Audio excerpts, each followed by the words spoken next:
Come and join us at Mrs. Grimwood's Finishing School for Ghouls, where we have all the greatest accommodations for your clever little monsters.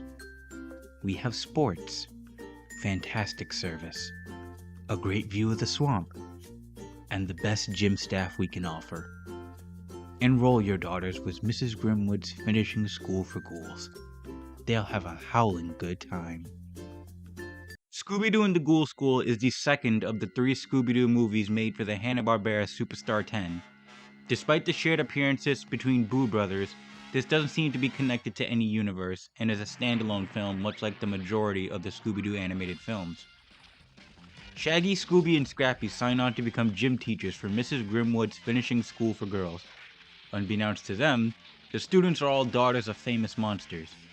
We have Sabella, the daughter of Dracula, Elsa, the daughter of Frankenstein, Winnie, the daughter of the Wolfman, Phantasma, the daughter of a phantom, and Tanis, the daughter of the mummy.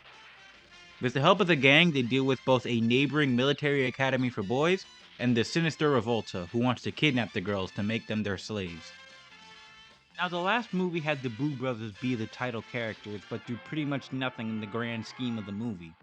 This time, the namesake plays a much bigger part in the story, not only as a location, but the characters within.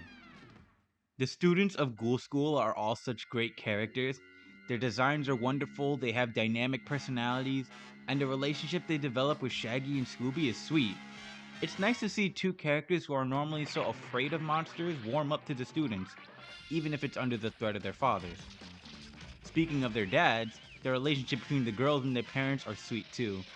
The scene where they give their parents the gifts they made is so precious. I genuinely wish that the students at Mrs. Grimwood's became more recurring characters in the franchise. The only time we ever see them again is in an episode of OKKO, which shows that Enid went to the same school as the resident witch, leaving right before Shaggy and Scooby showed up. The Calloway kids, on the other hand, feel a lot less developed. Just a bunch of military archetype, nothing about them really stands out. The same could be said for Revolta and her minion Creeper. No, not that kind of minion. No, not that kind of creeper. There we go. Revolta's personality is just, I am evil. She and Creeper have great designs, but their actual characters are lacking. They serve the purpose of a threat in the movie and nothing else. Again, I would love to see a character like Revolta reimagined, if only so that someone could give her more personality. Her plan also doesn't really make sense. She thinks the dads of the girls have gone soft and acknowledged that they were once the most powerful monsters in history.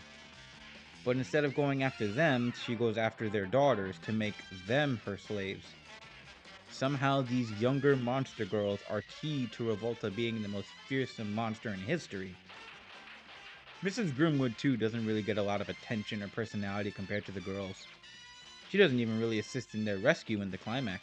The story this time around is more straightforward. There's no real mystery to solve, which is kind of the hallmark of Scooby Doo.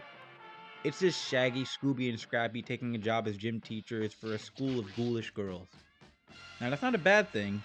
It's fine for the franchise to do a little something different and shake things up once in a while, as long as it keeps the spirit of the original. Something Velma failed to do in its initial impression. All in all, I enjoyed Ghoul School a lot more than Boo Brothers.